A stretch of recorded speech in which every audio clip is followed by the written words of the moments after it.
Welcome back. Today we are diving into a film called Dangerous Lies. Katie is a waitress when one day someone robs her dinner, but thankfully her husband Adam saves the day by attacking the robber.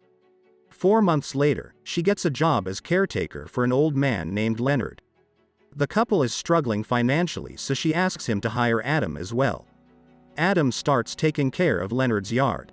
Until one day, they discovered Leonard dead. They also discover $100,000 in cash in the house. Katie isn't too much into it, but Adam convinces her and they take the money to deposit in a safe at a bank.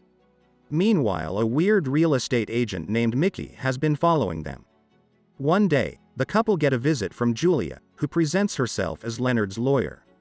She gives them his will and announces Leonard left everything to Katie, including the house. The couple is in disbelief. Julia then takes Katie aside and asks about Adam. She continues by saying that legal Katie is the one making all the decisions. But Katie reassures her they take decisions together as a couple. But Julia warns her these life-changing moments can change people. The couple then get to eat in their new house for the first time. They are excited about this new future ahead. Adam talks to her about ways they get around with that cash so no one will know, but Katie reminds him to be careful. The next day, they are packing stuff at their old apartment when Adam gets call about the incident 4 months ago. He is asked to go to the police, but when he arrives they are not aware of that phone call. He sees Detective Chesler and says he doesn't understand as they already have the guy locked up. She then announces to him that the robber was stabbed in his cell couple weeks ago. Katie is in their new house when she hears a noise outside. She steps out and it's Mickey. She is surprised to see him on their property.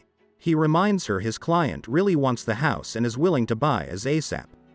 Katie repeats again, it's not for sale. She wants him to leave now. But Mickey gets cold and tells her it's not his first rodeo. He informs her he had his eyes on the house for years now and adds that she thinks he will let them move in like that and smile?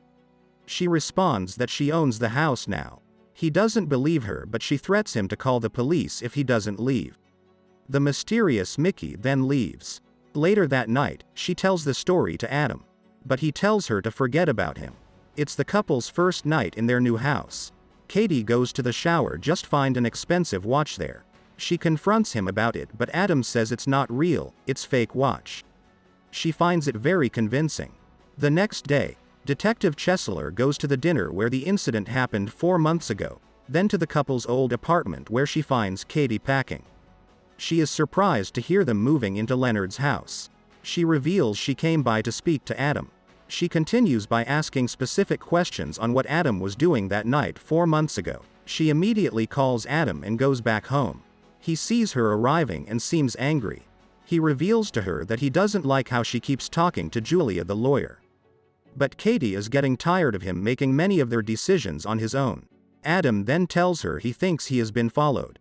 At the police station, Chesler is investigating the bank details of Leonard as well as Adam.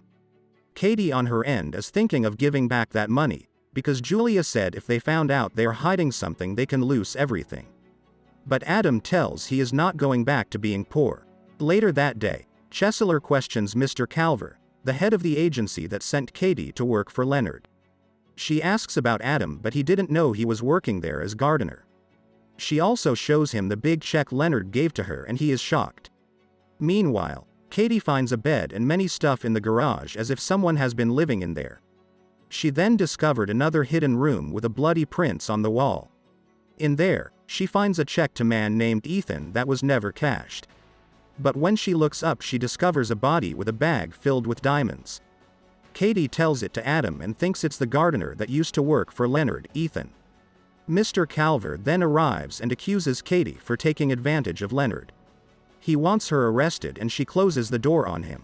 Later that night, Katie discovers an inconsistency with Leonard's pills. Adam then arrives and she wants to call Chesler to tell her about Ethan's body. But Adam stops her saying the police will be looking into them heavily if they do that. Adam doesn't want to lose this house, but she reminds him they don't need the house. She tells him as long as they have each other. Adam stands up mad saying that this house is theirs and that will take care of the body. That night, he puts the body in the trunk of his car and gets rid of all evidences of Ethan. Hours later, Katie wakes up to Adam with a gun saying someone is in the house. She wonders where he got that gun. The person walks the stairs, Adam opens up and it's Mr. Calver. The poor man gets scared and falls down the stairs to his death. They call the police. Chesler wonders what was Mr. Calver doing. She then whispers to Katie that whatever is going on, it's Adam's fault. Everything was fine until he started working here, but Katie is upset to hear that. Chesler then reveals that Ray, the man who robbed the dinner 4 months ago, was working as a janitor at the college with Adam was taking classes. She gives her an advice, at one point Adam will screw but don't let him take him with you, come to me. Days later, Katie goes to talk to Julia about what Chesler told her. And she believes if she has a case she will move quickly to get a search of the house. But Katie makes Julia promise to help Adam if anything. She then brings her to the safe with the $100,000 but it's empty. She realizes Adam probably took it. She also reveals to Julia that they found diamonds in the house as well. Julia then tells her that's why Adam took it, he suspects something and plans to disappear. She tells her to find him, bring him to the house and call her after.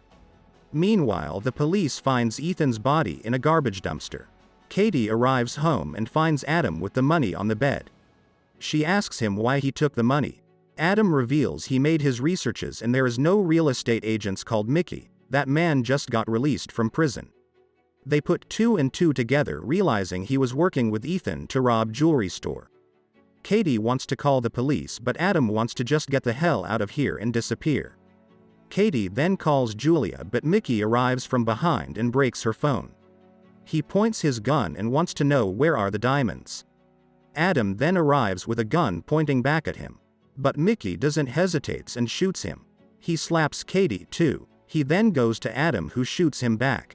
Mickey collapses dead and Katie goes to check on Adam who dies in her hands. But before he tells her where he put the diamonds, Julia then finally shows up. She comforts Katie who realizes Mickey is the one who killed Leonard with an overdose. Julia then stands up, takes Mickey's gun and reveals to Katie she was his accomplice. She was his lawyer and he told her about the diamonds, they made a deal. Katie is shocked and realizes the will was not real. Detective Chesler then shows up and successfully shoots Julia. Katie is in tears. We then jump 4 months later. Chesler visits Katie while gardening. They hug and Chesler realizes she is pregnant. Chesler says they searched the house but Katie repeats she doesn't know where are the diamonds. Chesler then leave and the camera reveals the diamonds in the tree. The movie then ends. Thanks for watching. Don't forget to subscribe and check out other movie summaries we have on our channel.